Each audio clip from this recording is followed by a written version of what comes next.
Son las 8:18 de la mañana. Regresamos a este Café Nacional. Ustedes saben que a lo largo de estas semanas, de estos días y a propósito de la situación que vive el país por el COVID-19, entonces hemos contado con el apoyo de personeros del Ministerio de Educación Pública y hoy también nos acompañan ellos, pero también vienen acompañados por el presidente del Colegio de Profesionales en Psicología, don Oscar Valverde, a quien le agradecemos que esté con nosotros. Bienvenido. Muchas gracias, muchas gracias por la invitación. Gabriela González es psicopedagoga de la Dirección de Vida Estudiantil del Ministerio de Educación Pública. También bienvenida. Muchas gracias por compartir este espacio. Y agradecerles de verdad, porque sabes que es un poco complicado en estos días, ¿verdad? Y ustedes hacen el esfuerzo para venir y conversar con nosotros. Hoy sobre un tema que a lo mejor le da vuelta a la gente en la casa, porque hay más tiempo y cuando uno tiene más tiempo piensa más, y es el que tiene que ver con salud mental. Y empecemos desde el inicio. ¿Qué podemos entender o interpretar como salud mental para arrancar nuestra conversación? Claro. Sí, es muy importante entender que la salud mental se refiere, digamos, al bienestar y al equilibrio mental, psicológico, interno, pero que también nos permite tener, digamos, una convivencia armoniosa tanto con las demás personas como con el entorno. Es un proceso, no es un estado, digamos, como alguna gente piensa que es como o lo tenés o no lo tenés, sino que es un proceso que se construye a lo largo de la vida y en el que interactúan muchos factores, no solamente elementos biológicos, personales. La salud mental sí se expresa en una persona, pero también en esa persona interactúan procesos de carácter social, o cultural. Entonces, digamos, hay muchos factores que interactúan para que vos tengas una salud mental adecuada. Ese bienestar y ese equilibrio no tiene que ver solamente con la ausencia de enfermedades mentales, que es lo que la gente a veces piensa, sino que se refiere más bien a ese bienestar emocional, psicológico, que te permite además enfrentar la vida de una forma adecuada y equilibrada. ¿De quién depende la salud mental? Bueno, depende de muchos factores y esto es muy importante. La salud mental es algo personal, pero además es una construcción colectiva. Si uno se pone a pensar qué es lo que hace que se construya la salud mental, lo primero que tendríamos que hablar es de los entornos.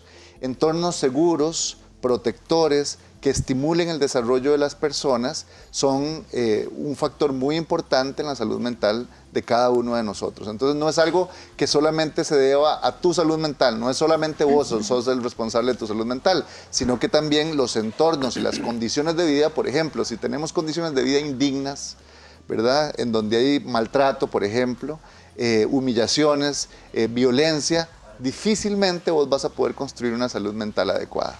Entonces, depende de condiciones, de situaciones del entorno, pero a la vez también depende de cosas que vos empezás a hacer. Obviamente, un niño no tiene la posibilidad de definir qué cosas hace para construir su salud mental.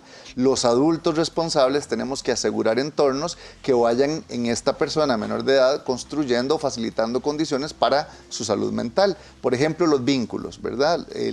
La conexión con los otros, que esa relación sea saludable, respetuosa, ¿verdad? Que sea un vínculo seguro, ¿verdad?, que asegure la protección de las personas, que yo me sienta amado, que me sienta respetado, que me sienta valorado, es parte de lo que se construye en un niño como salud mental. Cuando sos grande ya vos podés cuidar tu salud mental y se puede cuidar de muchas formas. Ahora Gabriela va a contarnos algunas estrategias de autocuidado, etc. Pero, por ejemplo, el cuidarse físicamente, alimentarse, el dormir bien, por ejemplo, el hacer cosas que me motiven, son parte de las cosas que podrían ayudarme a cuidar la salud mental. Ya cuando estoy en una edad en la que yo tomo mis propias decisiones para cuidar mi salud mental. Yo caigo obviamente en la situación que estamos viviendo muchos y muchas en el país, que estamos en las casas, o hay mucha gente que está en las casas, y entonces propicia esa situación particularmente, ese convivio con gente que podría ser un coadyuvante en tener esa salud mental. ¿Qué pasa cuando es en la familia en la que yo encuentro algunos elementos que no son colaboradores para que yo alcance esa salud mental? Sí, ahora Gabriel y yo hablábamos afuera de micrófono, ¿verdad? Justo eso. que nos preocupa, ¿verdad? Porque en la convivencia cotidiana, vamos a ver, en la vida de las personas nunca estamos ausentes de conflicto. El conflicto existe en las relaciones humanas porque las personas somos diferentes, tenemos posiciones distintas, podríamos ver la vida de formas distintas. Siempre que hay una interacción entre personas va a haber conflicto. El conflicto es parte de la vida. Cómo gestionamos el conflicto es lo que marca la diferencia. Okay. Entonces, digamos, en una familia, si en una familia el conflicto se gestiona desde la violencia, desde el autoritarismo, ¿verdad? Desde el maltrato, desde la humillación, obviamente ese entorno no es un entorno seguro. Los niños y las niñas pueden estar en un espacio en el que deja de ser la familia el factor protector y se constituye un factor de riesgo para la salud mental. Y ese es un problema, porque digamos, particularmente ahora, y esto es importante decirlo, tenemos que cuidar mucho esto porque todos estamos muy preocupados por el COVID, efectivamente. Todos tenemos que quedarnos en casa para poder asegurar que digamos, no se expanda el COVID. Pero en algunas casas hay una intensificación de la interacción y si los padres y madres no tienen los recursos emocionales suficientes para generar ese entorno protector y violentan niños y niñas, los niños y las niñas están ahí en un entorno de riesgo. Y el gran problema es que los demás que estamos afuera de repente no lo estamos viendo suficientemente. Y esto hay que prestar atención. Si sabemos de un espacio, un hogar, una familia, en el que un niño o niña está en riesgo, los adultos todos somos responsables de esos niños y niñas. Yo siempre hablo de que los hijos y las hijas son de la tribu somos todos. Y todos deberíamos estar obligados a asegurarnos que esos espacios sean protectores, poner las denuncias ante las autoridades si es necesario, si sabemos que en algún lugar se está violentando niños y niñas, para que haya una intervención adecuada y a tiempo. Yo no sé si ahora con Gabriela vamos a hablarlo, pero antes de hablar propiamente sobre las estrategias, pregunto yo, ¿tiene que ver un poco con la parte física, el entorno físico? Porque digamos que podría ser muy diferente una familia que habita una vivienda de X cantidad de metros en donde 3 hermanitos comparten, por ejemplo, un dormitorio, mientras que haya otra familia en donde hay tal vez menos miembros y hay más cuartos y entonces hay más espacios y hay un jardín y hay una cochera o hay un patio trasero y otros que estamos encerrados o vivimos en un apartamento. ¿Tiene que ver un poco con la parte del entorno físico propiamente? Tiene que ver en el sentido, y por eso el tema de hoy, salud mental, ¿verdad? Y como lo decía don Oscar, parte de la salud mental es el autocuidado. Y entonces, ¿qué es el autocuidado como tal? Son las decisiones y las acciones que tomamos día con día, individualmente y colectivamente, ¿verdad? Y tienen que existir o existen factores tanto físicos como emocionales y tenemos que entender de que el ser humano es un ser integral, ¿verdad? No podemos como partirlo solamente. Y entonces, obviamente, las condiciones y todas las familias son distintas, desde el lugar donde viven, y entonces, donde yo estoy en un lugar pequeño, eso no es justificante para yo fomentar la violencia, o etcétera, etcétera. Son las decisiones que yo tomo como individuo para que yo pueda crear un ambiente idóneo para que yo como persona, partiendo del principio que yo no puedo dar lo que no tengo. Entonces, si yo no me encuentro bien, yo no voy a poder hacer lo que llamamos el autocuidado colectivo, que son las decisiones que tomamos como comunidad, como familia. Entonces, tenemos 2 tipos de autocuidado. El autocuidado individual, que son las decisiones que yo como persona tomo para mi bienestar, para mi salud, como lo explicaba don Oscar, ¿verdad? La salud entendiéndola como un todo, y el autocuidado colectivo, que es las decisiones que tomamos en comunidad. En este momento, a nivel de país, estamos tomando un ejemplo de autocuidado colectivo. El quedarme en casa es una forma de proteger a todos los que están a mi alrededor. El ejemplo más claro e inmediato que tenemos nosotros en este momento.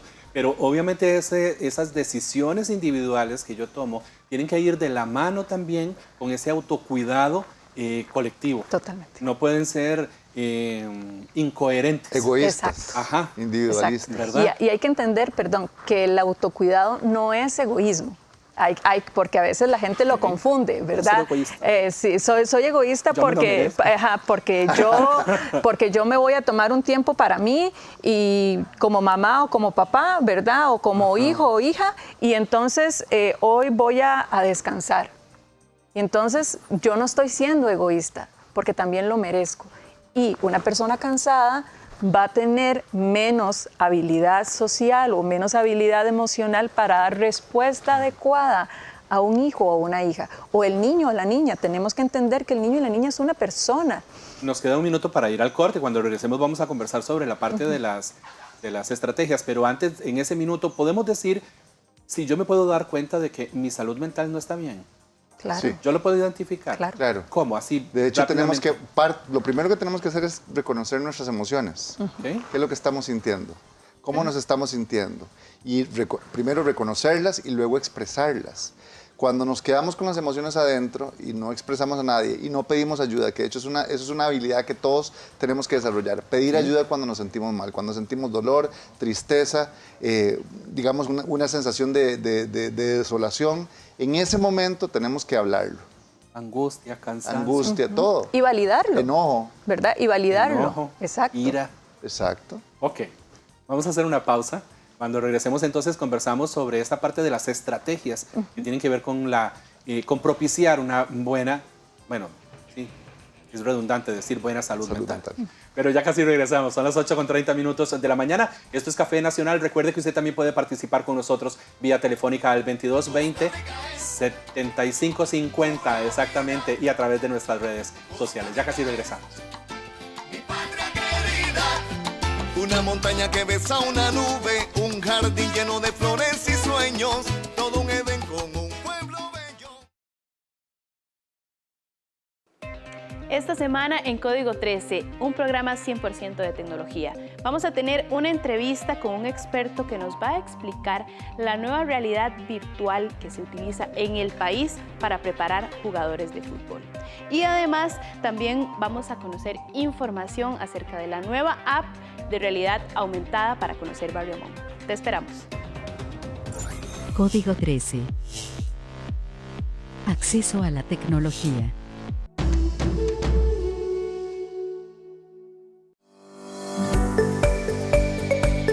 Si presentas conjuntivitis, catarro, ronquera, estornudos, dolor de garganta, congestión nasal, dolor muscular o de cabeza, acompañado de fiebre, malestar general, tos seca o dificultad para respirar, no te automediques. Acude de inmediato a la unidad de atención médica más cercana y no ingieras antibióticos.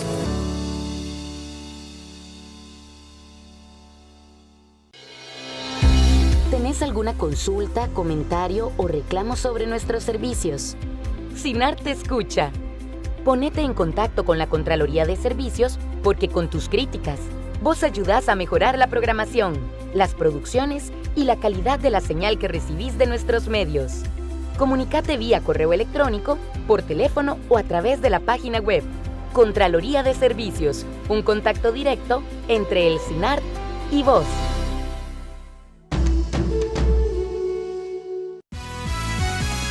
La Junta de Protección Social informa que en atención a la directriz girada por el Ministerio de Salud en torno a la situación generada por el COVID-19, suspende la realización del programa Rueda de la Fortuna desde el sábado 21 de marzo y hasta nuevo aviso.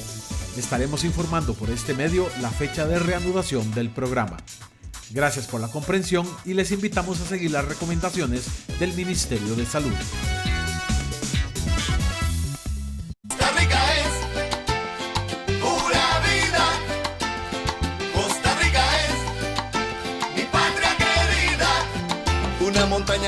Continuamos en este Café Nacional, son las 8:32 de la mañana. Hoy estamos conversando con don Óscar Valverde, quien es el presidente del Colegio de Profesionales en Psicología, y también con Gabriela González, quien es psicopedagoga de la Dirección de Vida Estudiantil del Ministerio de Educación Pública. Y estamos conversando un poco sobre salud mental. Recuerde que si usted quiere hacer alguna consulta, la puede hacer a través de el 2220-7550. Ahorita vamos a presentar la infografía, pero antes de eso, hablemos un poquito sobre estrategias.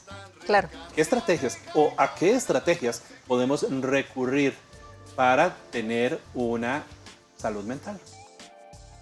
Las estrategias, vamos a partir de un principio, ¿verdad? Y es, primero, que los padres y las madres necesitan ser modelos, ¿de acuerdo? Okay. Los niños y las niñas y los adolescentes aprenden por modelamiento, principalmente los más pequeñitos, que a veces las consultas siempre van como, pero si mi hijo es tan pequeño, ¿cómo le voy a enseñar a autocuidarse si ni siquiera hace caso, etcétera, etcétera? Entonces, hay una estrategia fundamental que es, yo como adulto tengo que modelar. Y entonces, ¿cómo modelo? Haciéndolo. Okay. Haciéndolo con ejemplos. Entonces, por ejemplo, si yo quiero que mi hijo o mi hija y adolescente tenga una alimentación saludable, que es una de las primeras estrategias para trabajar lo que es una salud mental adecuada, un autocuidado adecuado, tengo que tener una alimentación saludable. Pero si mi hijo y mi hija me ven comiendo solo comida chatarra, ¿verdad? Sin comer frutas, tomar agua. A destiempo. A destiempo, sin tener un horario, es casi imposible que mi hijo aprenda lo contrario. Entonces, ese es lo primero, lo fundamental. Yo como adulto o adulta soy responsable. Y soy, como decía don Oscar, quien tiene la capacidad de poderle enseñar a los niños y a las niñas. ¿Cómo? A través del modelamiento. Tenemos la certeza de que muchas veces cuando empezamos a hablarles y decirles, no lo logran captar. Mientras que si el niño me ve, empieza a decir, mira, mi mamá y mi papá hacen esto y esto y esto. Entonces, yo empiezo a copiar lo bueno, así como pasa lo contrario, con lo malo. ¿verdad? Con lo malo, ¿verdad? Entonces, con lo que no es tan productivo, los niños también lo copian. Como que yo pretenda, por ejemplo, que un chiquito o una chiquita recoja sus juguetes después de que vivimos en un desorden todo el día. Correcto. Exactamente. Entonces, otra de las estrategias que podemos utilizar es, como lo decía don Oscar, el manejo de las emociones. El poder expresar lo que yo siento.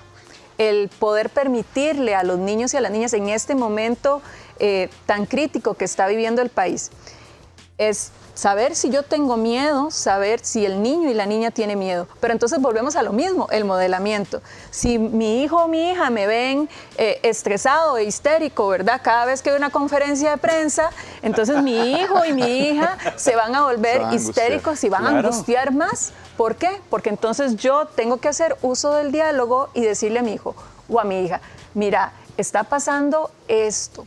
Y sucede por esta razón. ¿Qué podemos hacer? Y empezar a dar soluciones. Podemos hacer lavado de manos, no tocarnos la cara, quedarnos en casa, jugar aquí en casa y darle una serie de opciones. No quedarnos en el no, porque entonces lo que vamos a generar es angustia. Pero entonces es conversar con los niños y las niñas y los adolescentes la situación que está pasando, acomodarlo a la edad de cada uno de ellos y sobre todo permitirles hablar.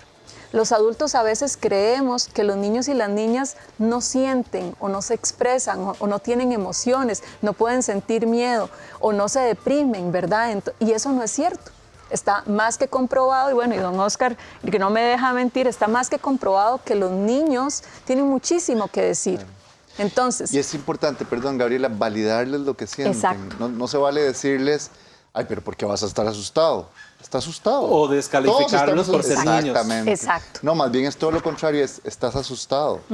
Claro, tenés razón de estar asustado por esto y esto, pero ¿cómo podemos trabajar con eso? Y empezamos a hacer lo que hace, lo que dice Gabriela. Y decirle, yo también estoy asustada, yo también tengo miedo, pero no nos podemos quedar en el miedo.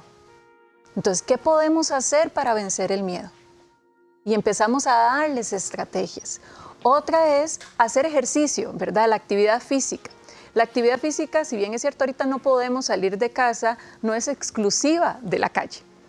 Sí, correcto. No es exclusiva de la calle. Entonces, podemos empezar a movernos en casa, a bailar y que también promueve la convivencia.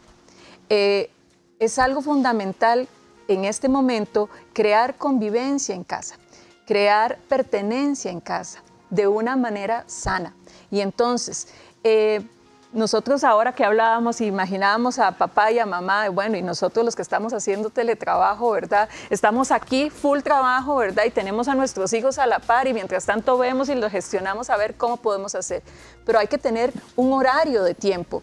Y entonces, en ese horario de día, sacar un espacio para jugar, para bailar, para comer, para alimentarnos con nuestros hijos, para que ellos sientan que mamá y papá o los cuidadores o abuelito y abuelita están en casa y nos están cuidando y que somos parte, que en este momento estamos haciendo comunidad en nuestra casa y que muchas veces no estamos acostumbrados a eso. Gabriela, que el otro día precisamente estábamos conversando sobre la parte de la estructura de esos horarios. Voy a pedirle a mis compañeros, Ale, no sé si tenemos y podemos poner la infografía para empezar a conversar un poquitito y aprovechar el máximo del tiempo, porque también tenemos un video, creo. Ponemos la infografía, pero mientras la vamos poniendo la infografía, yo pregunto, ¿cómo hacemos en aquellos casos en los que, por ejemplo, hablamos de esto, pero que los papás y las mamás no están todo el tiempo con los chicos? Entonces, ¿de qué manera, con el ejemplo, yo sé que obviamente uno se puede, ahí está la infografía, dice los 5... Los 5 pilares de la salud mental, es lo que dice. Y es un poco lo que estábamos conversando. El primero es mover tu cuerpo, hace 20 minutos de actividad física, ¿verdad? Entonces, en casa. Bailar, podemos hacer zumba, podemos hacer movimientos, expresión corporal. No cuenta lo que corren de un lado para otro. Los que corren de un lado para otro también cuenta como actividad física. Entonces, papá, mamá, cuidadores, nos ponemos también a correr con ellos. El segundo sería, cuida tus emociones, expresa lo que sentís, que era lo que estábamos conversando. Validar lo que se siente, expresar lo que se siente. Una de las estrategias es que podemos poner en la pared, ¿verdad?, las caritas de las emociones y que el niño y la niña se dibujen como personitas y se pongan todos los días cómo se siente ese día. Y que entonces, ¿por qué me siento así? ¿Qué es lo que estoy sintiendo? ¿Y cómo podemos trabajarlo durante el día? Porque a veces cuesta, ¿verdad? Y también depende, sí, sirve para adultos, por eso iba a decirlo. A veces cuesta y a quienes no nos enseñaron eso de adultos nos cuesta montones expresar los verdaderos sentimientos o las verdaderas sensaciones que tenemos en un momento determinado. Esa estrategia del círculo de las emociones no solo sirve para este momento, sirve para siempre y sirve también para los adultos. De hecho, es muy interesante. Mucha gente reacciona con enojo cuando en realidad lo que está es asustado. Exacto. Sí. Y eso es porque no logramos identificar, nunca nos enseñaron. La educación socioafectiva, digamos, es algo que ha estado un poco ausente en la historia, digamos, de la educación en Costa Rica. Entonces, ¿qué es lo que sucede? Que bueno, ahora estamos claros que esto hay que hacerlo, que la salud mental pasa por enseñar a identificar emociones, a expresarlas adecuadamente y a trabajar con ellas. Pero muchos de nosotros, los adultos, no lo identificamos. Entonces, reaccionamos enojados y lo que estamos es asustados. No sé si ese es el video, Alejandra, el que estamos viendo. Ok, pero regresemos más bien a la infografía porque vamos por el punto número 3. Sí, que es el comer sano, ¿verdad? Okay. Que a eso es a lo que veníamos. ¿Verdad? En este momento que tenemos que cuidar de nuestra... a comer sano. Exacto. No teníamos nada. No nos trajeron nada. Es importante alimentarnos bien y que los niños y las niñas aprendan a comer bien, ¿verdad? Entonces, en este momento para subir nuestras defensas es fundamental una sana alimentación. Luego, el dormir bien, ¿verdad? En este momento donde los niños no tienen que ir a la escuela, donde los chicos y las chicas no tienen que ir al colegio, ¿verdad? Los horarios se nos desajustan un poco. En este momento hay que seguir con el mismo rol. Hay que seguir, si nos acostábamos a las 8 de la noche, bueno, nos seguimos acostando a las 8 de la noche. Podemos hacer ciertas excepciones, ¿verdad? En los fines de semana, un viernes o un sábado, que lo podríamos hacer como cuando vamos a la escuela o al colegio. Que esas cosas no están exacto, ser flexibles en esa parte, pero sí tener un horario para no desajustar a los chicos, porque obviamente entre más tarde nos acostamos, más tarde nos vamos a levantar. ¿Y el quinto punto de esa infografía? El quinto sería, realiza lo que te gusta, algo tan fundamental, sacar un espacio para hacer lo que me gusta. Algunos ejemplos, baile, lea, pinte, maquíllese, vea, es algo tan básico como eso a las mujeres que les gusta, bueno, maquíllese. ¿Pero qué? ¿Para estar en la casa? Si usted se siente bien y eso le alegra el día, hágalo. Que los varones, ¿para qué me voy a hacer la barba? Si a usted lo hace sentir bien, hágalo, que es genial, que me voy a peinar. Eso es parte de mi autocuidado personal. Que los niños, que hoy no me voy a bañar, no podemos pasar 3 días sin bañarnos, por ejemplo. Entonces, que hagan cosas que les gustan. Por ejemplo, que si quiero poner música en el baño, entonces que los chicos se bailen con música en el baño, que canten, que se rían, que jueguen, que dibujen, ¿verdad? Entonces, es irle haciendo esos roles a los niños, pero sobre todo partir de lo que al niño le gusta. Tenemos que quitarnos la visión de adultos y preguntarle al niño, ¿qué es lo que vos querés hacer? ¿Qué quieres hacer hoy? ¿Qué te gustaría? Y entonces el niño tiene una creatividad tan grande que te va a decir un montón de opciones que tal vez a mí como adulta ni se me había ocurrido. Gabriela, don Oscar, ya casi para finalizar, que también nos queda como un minutito, de la misma manera en la que les pregunté antes, si uno puede identificar cuando no tiene una correcta salud mental, también uno puede identificar cuando en términos de salud mental estoy muy bien. Sí. ¿Y cómo? Cuando enfrentas la vida de forma pausada, que puedes entender que algo te puede dar susto, pero puedes revisar racionalmente, bueno, vamos a ver de dónde viene mi susto, tiene sentido que tenga este susto, es racional lo que estoy pensando o es irracional lo que estoy pensando. Controla. Que puedo controlarme y pensar cuáles son las alternativas de solución a los problemas que enfrento, que puedo hablar adecuadamente con las personas, incluso decirle, mira, me enoja que me hagas esto, ahora que estamos en convivencia diaria, me molesta profundamente lo que sea, a mi pareja, a mis hijos, ¿verdad? Eso es tener un grado adecuado de salud mental. Me parece muy bien, muchísimas gracias, de verdad. Me dejan con paz. Sí, qué bueno, qué bueno. Y bueno, es importante que si alguna persona tiene alguna consulta, el Ministerio de Educación estamos atentos a responder esas preguntas. Entonces nos pueden escribir al correo vidaestudiantil@mep.go.cr. Ahí nosotros vamos a estar contestando y dándoles estrategias también.